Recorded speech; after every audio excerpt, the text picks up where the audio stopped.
Next हम लोग देखते हैं very very important medicine Lemna minor.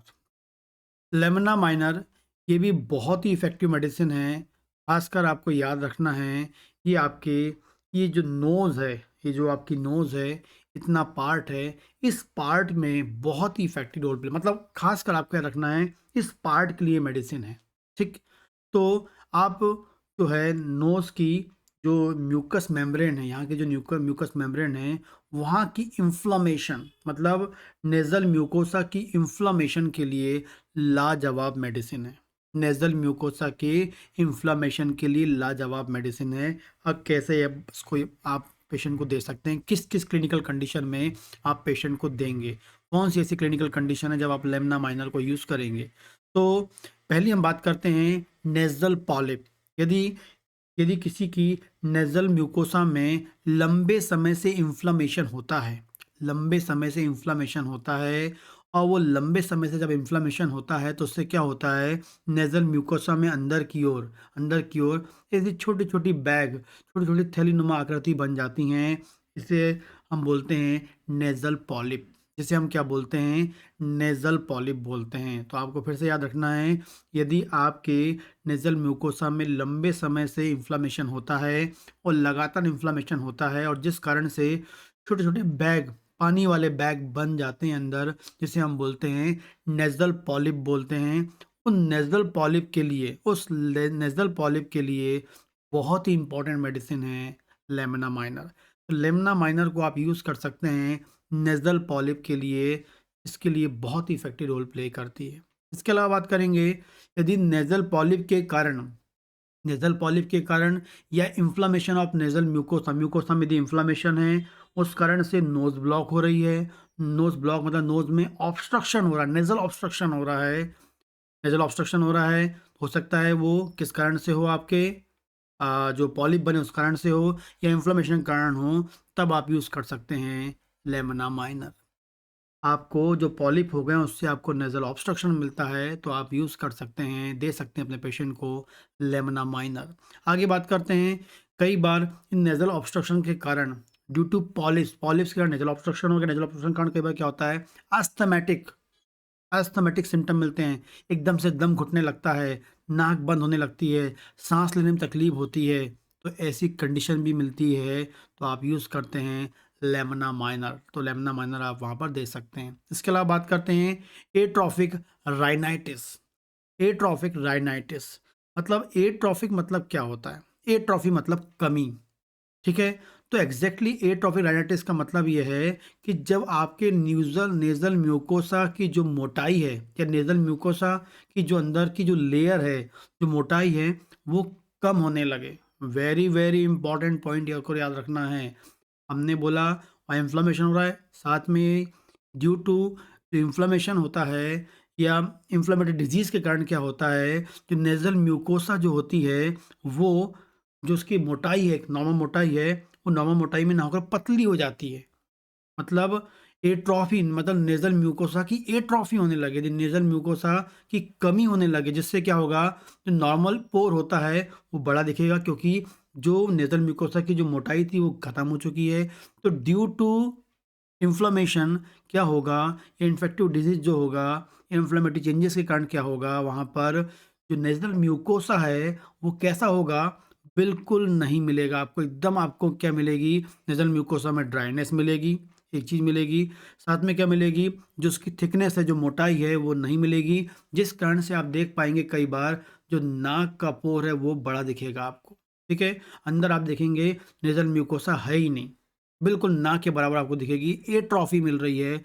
इस प्रकार से इस प्रकार की कंडीशन में मतलब एट्रोपिक राइनाइटिस जो कंडीशन होती है, उसके लिए बहुत मतलब एट्रोपिक राइनाइटिस का मतलब क्या होता है, ड्यू टू इन्फ्लेमेशन जब आपकी नाक की म्यूकोसल मेम्ब्रेन में कमी मिलने लगे, म्यूकोसल मेम्ब्रेन की जो मोटाई है, वो बिल्कुल ना के बराबर हो और वो एकदम ड्राई हो जाए, ठीक? तो आप क्या समझेंगे, एट्रोपिक राइनाइटिस समझेंगे और मेडिसिन है कि आपकी लेमिना माइनर आपको देना है, बहुत ही इफ़ेक्टिव दवा है। जब इतना ज़्यादा ड्राइनेस मिल जितनी ज़्यादा आपकी नेज़ल म्यूकोसा कम हो जाती है, तो डायरेक्टली क्या होती है, ये जो बोन है आपकी, वो आपकी बोन दिखने लगती है। वो बोन दिखने लगती है और इतना ज़्यादा सीवियर इन्फेक्शन होता है कि बोन भी आपकी यहाँ से क्या होने लगती है, एट्रोफी। यदि आपकी नेज़ल बोन में एट्रोफी मिल रही है, नेज़ल बोन गल रही है, नेज़ल बोन की जो मोटाई वो पतली हो रही है, लेमनामाइनर यूज़ करना है। नेज़ल बोन की मोटाई कम हो रही है, नेज़ल बोन गल रही है, विदाउट नेक्रोसिस नहीं हो रही है, सिंपली वो क्या हो रही है उसमें एट्रोफी हो रही है। हो सकता है ब्लड सर्कुलेशन कम हो रहा है, न्यूट्रिएंट कम मिल रहा है, कैल्शियम कम मिल रहा है, ऑस्टियोब्लास्ट सेल प्रॉपर्ली काम नहीं कर पा रही है, तो बोन क्या हो रही है, श्रिंक होते जा रही है, कम होते जा रही है, सिकुड़ते जा रही है। तो नेज़ल बोन्स में एट्रोफी आपको मिलती है, तो आपको लेमना माइनर यूज़ करना है, ठीक? तो म्यूकोसा में कमी मिलेगी, नेज़ल म्यूकोसा में, तो आपको लेमना माइनर यूज़ करना है। एंड आपको नेज़ल बोन में मिलेगी तो आपको यूज़ करना है, ठीक है? इसके अलावा बात करते हैं, अब जब क्या होता है, जब म्यूकोसा यहाँ पर नहीं होती है, एब्सेंट होती है, तो इस कारण से यहाँ बहुत अधिक ड्राइनेस मिलती है। ड्राइनेस आपको मिलेगी क्योंकि नेज़ल म्यूकोसा होती है, तो वहाँ से थोड़ा-थोड़ा लिक्विड निकलता रहता है और जो नमी बना के रखता है, और उस नमी के कारण क्या होता है, जो भी आप साँस लेते हैं तो जो बैक्टीरिया है और जो इन्फेक्टिव मटेरियल है वो यहीं रुक जाता है। लेकिन जब नेज़ल म्यूकोसा नहीं होगी, वहाँ पर वो प्रॉपर सिक्रीशन नहीं होगा, तो आपको यहाँ ड्राइनेस मिलेगी, और ड्राइनेस जो होगी, नेज़ल ड्राइनेस आपको मिलती है, एट्रोफी ऑफ म्यूकोसा के साथ ड्राइनेस मिलती है, लेमना माइनर आपको देना है।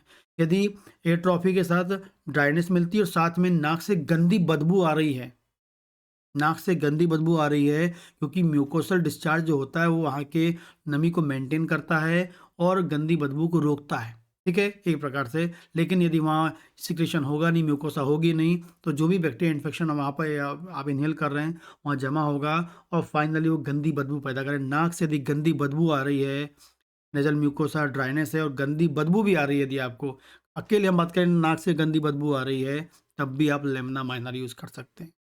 एक बार पेशेंट बोलता है कि सर नाक से गंदी बदबू आती रहती है, तो लेमना माइनर आप यूज़ कर सकते हैं अकेले, और ड्राइनेस के साथ हो, एट्रोफी के साथ हो, तब भी आप यूज़ कर सकते हैं, ठीक है? इसके अलावा पेशेंट को अब म्यूकोसा नहीं है, तो यहाँ की जो सूँघने वाली जो सेंसेस होती है, जो उनको सुगंध बिल्कुल नहीं आ रही है, सुगंध यदि नहीं आ रही, गंध नहीं आ रही, किसी प्रकार की स्मेल नहीं आ रही है, तब भी आप लेमना माइनर यूज़ कर सकते हैं। वेरी, वेरी इंपॉर्टेंट मेडिसिन है। गंध नाक से यदि गंध नहीं आती है, तो आप लेमना माइनर यूज़ कर सकते हैं। इतना इफ़ेक्टिव रोल प्ले करती है। कई बार पेशेंट को दिया है, सिर्फ़ गंध नहीं आ रही है, सालों से नहीं आ रही है, ड्यू टू क्रोनिक रिन जो नोज़ल इन्फेक्शन के बाद नहीं आ रही है, तो आपको लेमना माइनर देना है, ठीक है? इसके अलावा बात करते हैं, नाक से लगातार पपड़ी निकल रही है। हर दिन आप देखेंगे सुबह उठे, ये मोटी लेयर बन गई, पपड़ी व्हाइट-व्हाइट पपड़ी बन गई, पीली-पीली पपड़ी बन गई। हर दिन पपड़ी साफ कर रहे हैं, इतनी मोटी गंदी-गंदी पपड़ी बन रही है और उस पपड़ी में से गंदी बदबू भी आ रही है। लगातार नाक में आप सुबह उठते हैं, सर्दी जुकाम नहीं है, उसके बाद भी आपकी नाक में हर दिन मोटी-मोटी पपड़ी बनने लगती है, तो उस कंडीशन में लेमना माइनर देना है। ओजेना हम उसे बोलते हैं, ऐसी कंडीशन जिसमें नाक की म्यूकोसा या नाक के अंदर मोटी-मोटी पपड़ी, सूखी-सूखी पपड़ी बनती है, पर डे बनती है, ओजेना जिसे हम बोलते हैं। ये भी एट्रोपिक राइनाइटिस का एक पार्ट होता है, जिसमें आपको लेमना माइनर देना है। बहुत ही इफ़ेक्टिव रोल प्ले करती है, ठीक है? अब जब क्या होता है, अम, यहाँ पर आपको ड्राइनेस मिलती है, नोज़ में ड्राइनेस मिलती है, पपड़ी मिल रही है, यहाँ तो हम यूज़ कर रहे हैं। इसके लिए तो जो भी कंडीशन बताई, हर कंडीशन में लाजवाब काम करती है। इसके अलावा ये भी देखा गया है कि जब लगातार, अब क्या होता है कि जब आप साँस लेते हैं, तो यहाँ पर म्यूकस मेम्ब्रेन होती है, हेयर होते हैं, थोड़ी नमी होती है, तो जो आप एयर लेते हैं, वो यदि गर्म भी होगी, तो अंदर जाकर क्या हो जाती है, ठंडी हो जाती है, क्योंकि वो यहाँ पर टेम्परेचर को मेंटेन कर लेता है। लेकिन अब यहाँ टेम्परेचर को रेगुलेट करने वाला, जो आप एयर ले रहे हैं, उस टेम्परेचर को रेगुलेट करने वाली जो एक म्यूकस मेम्ब्रेन थी, वो नहीं है, जिस कारण से फाइनली फिर आपको अंदर की ओर आगे जाके लंबे समय तक, यदि ये आपकी म्यूकोसा ठीक नहीं होती है, तो अंदर जाकर ये क्या करेगी, जो एयर है, वो आपके थ्रोट में, या आपके बोलेंगे नेज़ोफेरिंक्स में, थ्रोट में ना वर्ड वर्ड बोल के, नेज़ोफेरिंक्स में भी ड्राइनेस पैदा करेगी। नेज़ोफेरिंक्स में भी क्या लेके आएगी, ड्राइनेस लेके आएगी, और सुबह आप उठेंगे तो मुँह से गंदी बदबू भी आएगी। सुबह आप उठेंगे क्योंकि बैक्टीरिया डायरेक्टली क्या हो रहा है, आपके सीधा गले तक जा रहा है और वहाँ से फिर आपको नेज़ोफेरिंक्स में डायरेक्ट पहुँच जा रहा है और फिर वो इन्फेक्शन प्रोड्यूस करता है। तो फेरिंग्स में ड्राइनेस हो तो लेमिना माइनर यूज़ कर सकते हैं। लैरिंक्स में ड्राइनेस हो तो आप लेमिना माइनर यूज़ कर सकते हैं। गंदी बदबू आ रही है तो आप लेमिना माइनर यूज़ कर सकते हैं। लेकिन कब?